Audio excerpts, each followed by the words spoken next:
Hi students, I am Deepak Rajoria. Welcome to my channel focus classes. Students, अभी जो question लिखे हूँ रियल नंबर्स से है। एक्सरसाइज 1.2 का क्वेश्चन नंबर 2।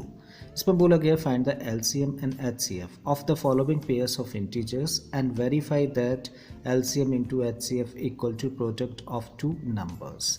मीन्स यहाँ पे क्वेश्चन में हम लोगों को क्वेश्चन के 3 पार्ट्स दे रखे हैं और हर पार्ट के अंदर 2 इंटीजर्स दिए हैं, ठीक है। और इन 2 इंटीजर्स का हम लोगों को एलसीएम फाइंड करना है और HCF फाइंड करना है, और उसके बाद में एक रिलेशन वेरीफाई करना है कि HCF और LCM का जो प्रोडक्ट होता है वो नंबर्स के प्रोडक्ट के इक्वल होता है, ठीक है। तो चलिए स्टार्ट करते हैं क्वेश्चन, और स्टार्ट कर रहे हैं हम लोग फर्स्ट पार्ट से।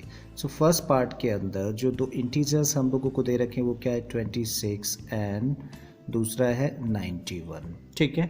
अब इसको किस मेथड से हम लोग कर रहे हैं, प्राइम फैक्टराइजेशन मेथड से कर रहे हैं। सो 26 को हम लोग क्या करें, प्राइम फैक्टराइज करें। सो 26 को जब प्राइम फैक्टराइज करेंगे तो उसके प्राइम फैक्टर्स निकलते हैं 2 की पावर 1 इंटू 13 की पावर 1।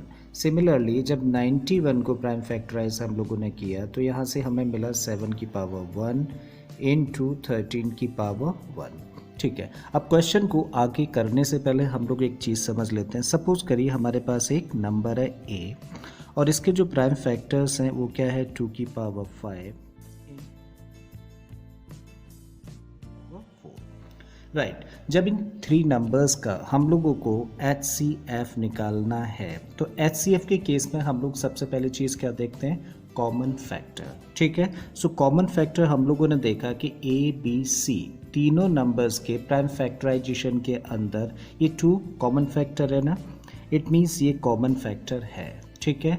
अगेन देखें 3 कॉमन फैक्टर है ना, सो यहाँ भी हम लोगों ने कॉमन फैक्टर कंसिडर कर लिया 3, राइट। 5 देखो इन 2 नंबर्स का तो पार्ट है बट C का पार्ट नहीं है ना, इसका मतलब ये कॉमन फैक्टर नहीं है, ठीक है। सो HCF के केस में हम लोगों को क्या देखना है, कॉमन फैक्टर देखना है, और कॉमन फैक्टर जब हम लोगों को मिल जाए तो उस कॉमन फैक्टर की पावर देखनी है, और पावर या तो इक्वल है तब तो ठीक है, वही पावर हम लोग कंसिडर करेंगे, या फिर उन कॉमन फैक्टर्स उस कॉमन फैक्टर की जो सबसे छोटी पावर होगी वो कंसिडर करेंगे। तो पहले हम लोग ज़रा 3 को कंसिडर करें। तो यहाँ पे देखा कॉमन फैक्टर 3 है, 3 की पावर 4 है, 3 की पावर 4, 3 की पावर 4, तो ये तो हम लोग कंसिडर करेंगे एज इट इज़ 3 की पावर 4, ठीक है। अब जहाँ पे पावर डिफरेंट होंगी तो वहाँ पे हम लोग कंसिडर करेंगे सबसे छोटी पावर। तो अभी देखें 5, 3 और 4 यही पावर्स हैं, तो इनमें सबसे छोटी पावर कौन सी है, 2 की पावर 3। इसका मतलब यहाँ से HCF के केस में किसको कंसिडर किया जाएगा, 2 की पावर 3। सो 2 की पावर 3 इंटू 3 की पावर 4, इसको जस्ट सिंप्लीफाई कर दें, यही क्या होगा, HCF होगा, राइट। अगर LCM फाइंड करना पड़े इन गिवन 3 नंबर्स का तो उस केस में सबसे पहले तो क्या देखेंगे हम लोग, जो कॉमन फैक्टर है वो। तो ज़रा कॉमन फैक्टर देखिए, कॉमन फैक्टर में हम लोगों को 2 दिखा, कॉमन फैक्टर में हम लोगों को 3 भी मिल रहा है, ठीक है। सो कॉमन फैक्टर देख लेने के बाद में जो पावर इक्वल है, अगर सब जगह पे पावर सेम है, ठीक है, तब तो वही पावर कंसिडर करिए, कर ली हम लोगों ने। अब इस केस में हम लोग आते हैं LCM के केस में, हम लोग क्या देखेंगे, जो कॉमन फैक्टर है उसमें अगर पावर्स डिफरेंट है तो सबसे बड़ी पावर कंसिडर करेंगे। अब देखो 5, 3, 4 में से सबसे बड़ी पावर तो क्या है, 2 की पावर 5 ना। तो अब इस नंबर को हम लोग लेंगे किसके केस में, LCM के केस में। HCF के केस में सबसे छोटी पावर लेते हैं, LCM के केस में सबसे बड़ी पावर लेते हैं कॉमन फैक्टर की, ठीक है। अब यहाँ तक तो ठीक है। अब हम लोग आते हैं नॉन कॉमन फैक्टर्स। तो देखो ये नॉन कॉमन है ना, कॉमन नहीं है ना, सिर्फ 2 के अंदर है, तीनों में नहीं था ना, तो ये तो नॉन कॉमन फैक्टर हुआ। अब इस नॉन कॉमन फैक्टर के अंदर भी बड़ा इंपॉर्टेंट पॉइंट है।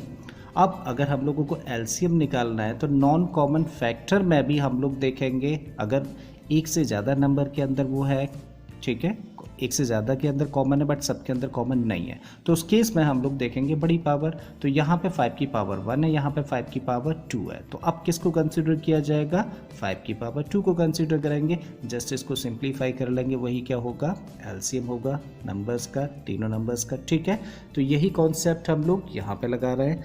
तो अब हम लोगों को फाइंड करना है अगर HCF किस किस का, 26 और 91 का, तो क्या देखना है हम लोगों को, common factor. So common factor क्या है, प्राइम फैक्टर यानी कि 13।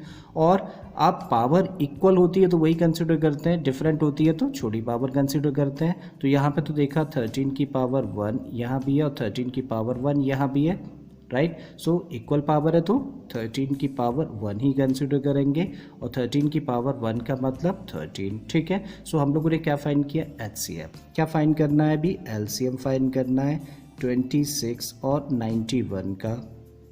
अब इसके अंदर सबसे पहले तो क्या कंसिडर करेंगे, कॉमन फैक्टर, ठीक है। और उसमें जो पावर बड़ी होती है, इक्वल है तो इक्वल, नहीं तो बड़ी पावर। तो यहाँ तो इक्वल पावर है ना, तो सबसे पहले आपने कंसिडर कर लिया 13 की पावर 1। और उसके बाद क्या कंसिडर करते हैं, नॉन कॉमन फैक्टर्स। तो अभी नॉन कॉमन फैक्टर में देखें तो 2 की पावर 1 देखो इसी का पार्ट है सिर्फ, तो ये हो गया हम लोगों का नॉन कॉमन फैक्टर है। सो 2 की पावर 1 अकेला ये 91 के फैक्टर के अंदर 7 की पावर 1 आता है, ये भी कैसा नॉन कॉमन फैक्टर है, तो इसको भी हम लोग कंसिडर करेंगे 7 की पावर 1। और जस्ट क्या करें, इसको सिंप्लीफाई कर लें, और जब इसको सिंप्लीफाई किया जाएगा तो कितना आ गया, 182, करेक्ट। सो यहाँ हम लोगों ने फाइंड किया, HCF निकल के आया हम लोगों का 13 और LCM निकल के आ जाता है तब इन दोनों इंटीजर्स का 182, ठीक है। रिलेशन वेरीफाई करना है, therefore LCM into HCF find करते हैं। सो LCM कितना है 182 इंटू HCF कितना है 13। दोनों को जब मल्टीप्लाई करें तो हम लोगों को मिलता है 2366। अभी दोनों नंबर्स का क्या फाइंड कर लें, प्रोडक्ट और फाइंड कर लेते हैं। एंड प्रोडक्ट नंबर्स, ठीक है। तो फर्स्ट नंबर क्या है हम लोगों का 26 और सेकंड नंबर है 91।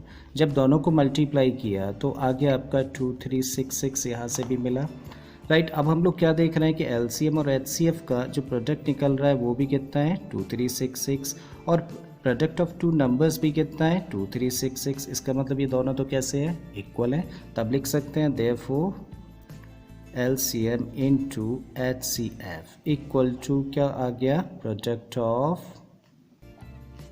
Two numbers. और यही हम लोगों को वेरीफाई करना था, सो वेरीफाइड। सो फर्स्ट केस में हम लोगों ने क्वेश्चन किया। अभी आते हैं हम लोग क्वेश्चन के नेक्स्ट पार्ट पर। आई होप स्टूडेंट्स क्वेश्चन आपको समझ आ गया होगा। अगर ऐसा है तो प्लीज़ वीडियो को लाइक कर दें, चैनल को सब्सक्राइब कर लें और बाकी के वीडियोस के लिए आप मेरी प्लेलिस्ट में चले जाइए। इस तरह के बहुत सारे क्वेश्चंस मैंने ऑलरेडी अपलोड किए हैं। फिर से आता हूँ एक नए क्वेश्चन, एक नए कॉन्सेप्ट के साथ में। Till then keep learning and thank you for watching this video.